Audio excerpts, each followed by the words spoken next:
네, 안녕하세요. 작가 문채연입니다. 오늘 다룰 주제는 이제 체벌에 관한 건데요.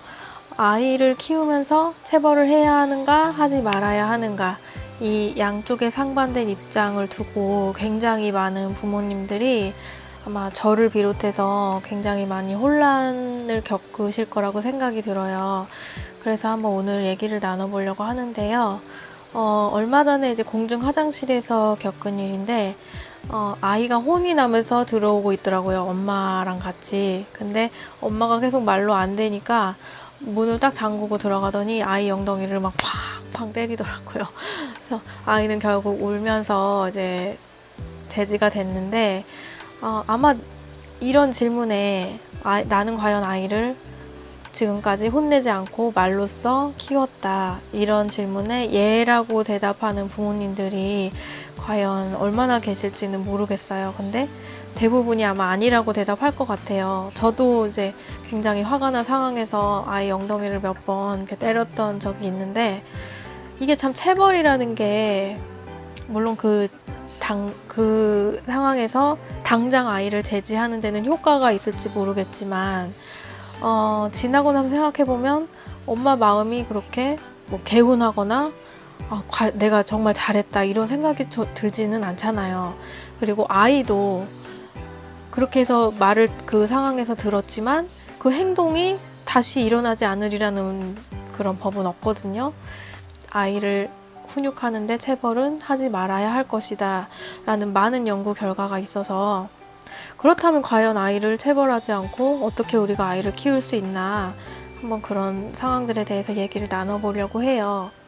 사실 우리 세대만 해도 부모님한테 매를 맞고 자랐잖아요. 그리고 학교에서도 뭐 숙제를 안 하거나 준비물을 챙겨오지 않았거나 뭔가 잘못을 했을 때 선생님께서 매를 드는 게 체벌이 굉장히 정당화되었던 세대였어요. 그래서 어쩌면 그게 마음속에 자리 잡고 있었기 때문에 우리도 이제 아이가 말을 안 들을 때 때려도 된다, 이게 굉장히 당연시 되어 있는지도 모르겠어요. 사실 아이를 키우면서 우리가 아이를 절대로 체벌하지 않고 말로써 키운다는 것은 굉장한 인내심을 필요로 하고, 또 그만큼의 또 한계가 있을 수도 있어요. 그리고 꼭 매를 들지 않더라도 말로 하는 위협도 체벌에 해당한다고 해요. 예를 들면 너 좀 맞아야 정신을 차리겠구나, 한번 너 매 맞아 볼래? 이런 식의 부모님들이 많이 쓰는 언어죠. 그래서 위협과 말로 하는 위협과 매를 드는 체벌은 아이에게 똑같이 공포심을 불어넣는다는 데서 똑같이 체벌에 해당한다고 하는데요.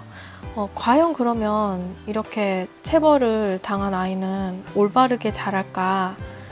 그래서 많은 연구 결과에서 이제 최근에 이슈가 되고 있는데, 오랫동안 이제 체벌을 당한 아이는 부모가 원치 않은 종류의 사람으로 자랄 확률이 높다고 해요. 예를 들면 우울증을 겪거나 이제 분노 조절 장애가 된다거나 마약을 남용한다거나, 그리고 또한 IQ도 낮아진다고 하거든요. 부모님의 입장에서는 아이를 사랑해서 때리는 거다, 아이를 올바르게 키우기 위해서 때리는 거다라고 변명을 하지만, 이런 심각한 문제들을 초래하기 때문에 체벌은 하면 안 되는 것이다. 그러면 과연 우리가 체벌하는 대신에 다른 그 대안 방법으로 어떻게 아이를 훈육을 해야 옳은 것인가, 이 문제에 대해서 얘기를 안 할 수가 없는 것 같아요. 이 체벌을 당한 아이는 이런 심각한 문제도 초래하지만, 이제 나아가서 사회생활을 할 때 폭력은 정당한 것이다라는 것을 이미 내면에 심어져 있기 때문에 나도 부모님처럼 누군가를 때려도 된다, 이런 생각을 갖는다고 해요. 그래서 폭력은 대물림 되는 것이다. 사실 아이를 때리는 그 순간에는 아이가 일단 순종적으로 변해서 말을 듣잖아요. 하지만 시간이 지나면 똑같은 잘못을 반복하는 걸 우리도 아마 겪었을 거예요. 그래서 엄마의 목소리는 더 커지고 아이는 점점 더 반항을 하고, 그 강도가 점점 세진다는 건데, 그럼 과연 우리가 어떻게 아이를 대처를 해야 할까요? 일단은 나 자신이 그런 육아 스트레스에 관해서 좀 적극적으로 관리를 할 필요가 있는 것 같아요. 돌이켜보면 아이가 그렇게 큰 잘못을 하지 않았는데 때리지 않아도 되는 상황인데 부모가 일단은 너무 피곤하고 스트레스를 많이 받으니까 더 막 화가 나서 때리게 되는 경우도 있지 않을까 생각이 드는데요. 그래서 좀 부모가 번갈아서 아이를 본다던가 뭐 한 사람이 볼 때는 한 사람이 좀 쉬고 다른 기타 주변의 사람들에게 좀 부탁을 해서라도 그런 좀 내가 좀 쉬면서 마음을 다스리고 마음이 편해지면 아이의 잘못에 관해서도 좀 관대해지는 그런 경향이 있잖아요. 그래서 일단은 스트레스를 잘 관리를 하는 게 가장 중요한 것 같아요. 그리고 아이가 일단 두 번째로 아이가 잘못을 했을 때 바로 혼내지 않고 심호흡을 일단 하는 거예요. 그래서 이렇게 좀 1분 정도 마음을 가라앉힌 다음에 혼을 내면 좀 그런 아이의 잘못을 판단하는 데 있어서 좀 객관적인 시선으로 바라볼 수 있지 않을까 하는 생각이 들어요.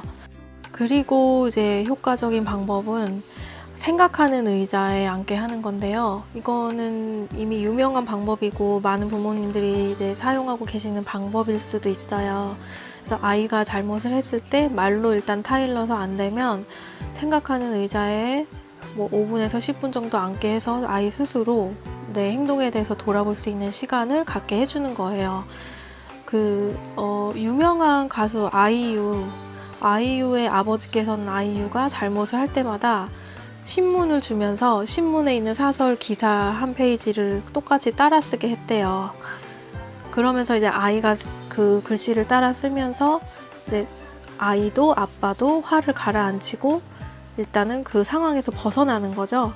그런 다음에 좀 나를 돌이켜 볼 수 있는 시간을 갖게 그런 여유를 둘 수 있는 그런 방법인데 그것도 굉장히 좋은 방법인 것 같아요. 저도 이제 아이가 잘못했을 때 책을 하나 주면서 그 페이지를 똑같이 따라 쓰게 몇 번 한 적이 있어요. 근데 정말 일석이조더라고요. 한글 공부도 하면서 이제 엄마도 화를 가라앉힐 수 있고 아이도 좀 막 붕 떠있던 그런 상황을 좀 자제시킬 수 있는 그런 효과적인 방법인 것 같아요. 그래서 생각하는 의자에 앉게 하거나 이렇게 좀 임무를 주는 것. 근데 이게 또 남용되어서는 안 되는 것 같아요. 무조건 아이가 잘못했다고 너 저기 가서 앉아 이렇게 하면은 또 그게 굉장히 효과가 줄어들게 되거든요. 그래서 일단은 엄마가 말로 좋게 타이른 다음에 그 마지막 대안 방법으로 쓰는 게 좋은 것 같아요. 아이가 내 뱃속에서 나왔기 때문에 다른 아이들의 그런 잘못된 걸 보면 나는 내 아이를 저렇게 절대 안 키울 거야. 내 아이는 저렇게 크게 내버려둘 수 없어. 이런 생각이 마음속에 기본적으로 자리 잡혀 있기 때문에 내 아이는 내가 뜯어 고칠 수 있다고 생각하는 게 많은 부모님들이 갖는 생각인 것 같아요. 어른들은 아이를 뜯어 고칠 수 있다고 당연히 생각을 하죠. 그래서 설득을 하거나 교육을 하면 아이를 변화시킬 수 있다고 믿는 거예요. 하지만 그래서 최후에는 아이가 정신을 차리게만 만들 수 있다면 때려도 무방하다 이런 생각을 하는 것 같아요. 그래서 체벌이 우리 생활에서 우리도 모르게 정당화되고 있었는지도 모르겠어요. 하지만 이렇게 윽박지르거나 때린다고 해서 아이를 절대로 변화시킬 수 없다. 아이의 마음속에는 그 폭력에 대한 공포심이 쌓이고 부모에 대한 반감이 쌓여서 그게 점점 커지면서 사춘기에 그런 돌발 행동들로 나타날 수 있다는 거예요. 일단은 화가 나는 상황에서 아이의 눈을 바라보면서 너의 이런 행동은 잘못된 행동이지만 야단치지 않을게. 왜냐하면 엄마는 널 사랑하기 때문이야. 하지만 너의 이런 행동을 뭐 학교나 학원이나 다른 어른들이 있는 자리에서는 해서는 안 돼. 왜냐하면 그분들께서는 엄마 아빠만큼 너를 이해하지 못하고 엄마 아빠만큼 사랑하지 않기 때문이야. 이렇게 잘 타일러서 얘기를 하면 이게 물론 되게 힘들어요. 막 화가 나는 상황에서 이렇게 차분하게 얘기한다는 것 자체가 굉장히 숙련된 부모일 텐데, 하지만 우리가 이게 하루아침에 변화되지는 않죠. 그래서 조금씩 연습을 해나가다 보면 아이를 다루는 데 있어서 꼭 때리지 않아도 아마 다른 어떤 훈육 방법보다 더 월등하게 아이를 잘 키울 수 있을 거라고 생각이 들어요. 네, 사실 저도 아이를 키우면서 항상 마지막 대안으로 그 매를 들 수 있다, 항상 이거를 기본적으로 마음속에 심어놨던 것 같아요. 그래서 회초리도 집에 이제 한 구석에 이렇게 놓고 그랬었는데, 이제 수많은 책들과 육아 서적들을 읽고 나니까 그 체벌은 하면 절대로 안 되는 것이다. 그래서 그거를 기본적으로 이제 세팅을 하고 나니까 아이에게 말 한마디라도 더 부드럽게 하려고 노력을 하고 내 자신이 노력이 되더라고요. 그리고 일단 이제 지금 방학 시즌 시작을 했잖아요. 그래서 아이랑 부딪히는 시간도 굉장히 많아졌는데, 장마철이고 덥고 습하고 막 여러 가지로 힘들고 그런 시기이지만 좀 더 밝고 긍정적으로 아이들과 한번 행복한 시간을 더 가질 수 있는 계기가 됐으면 좋겠는 바람에서 오늘 체벌에 관한 얘기를 한번 나눠봤습니다. 시청해주셔서 감사드리고요. 다음 시간에 다시 찾아오도록 하겠습니다. 감사합니다.